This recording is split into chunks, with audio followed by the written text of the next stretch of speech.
Ghotki peoples party city जे सदर अब्दुल मजीद लाखो पारां घोटकी जे साफ़िन जे मान में ईद मिलन पार्टी लाखा हाउस में रखी वई, जंहिंमें साफ़िन एहसान कलवड़, जब्बार महर, मुश्ताक लगारी, अल्लाह वरायो बोज़दार, मज़हर सिद्दीकी, आज़ाद महर, यूनिस भुट्टो ऐं सियासी समाजी अॻवाननि समेत पीपल्स पार्टी जे जनरल सेक्रेटरी सिकंदर लाखो, अब्दुल गनी लाखो, शौकत लगारी, जब्बार सूमरो शिरकत कई।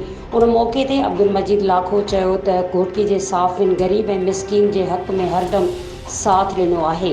घोटकी जे साफ़िन मथां हक़ ऐं सच लिखण जे करे वॾेरनि पारां केस बि दाख़िल कराया आहिनि, पर हितां जा साफ़ी कॾहिं बि पोइ ते नाहिनि हटिया। उन मौक़े ते भिटशाह जे सूफ़ियुनि फनकारनि सूफ़ी कलाम ॻाए महफ़िल के 4 चंड लगाए छॾिया। मज़ीद खबरों और तफ़सीलात के लिए विजिट करें हमारी वेबसाइट www.awamiNewsHD.com।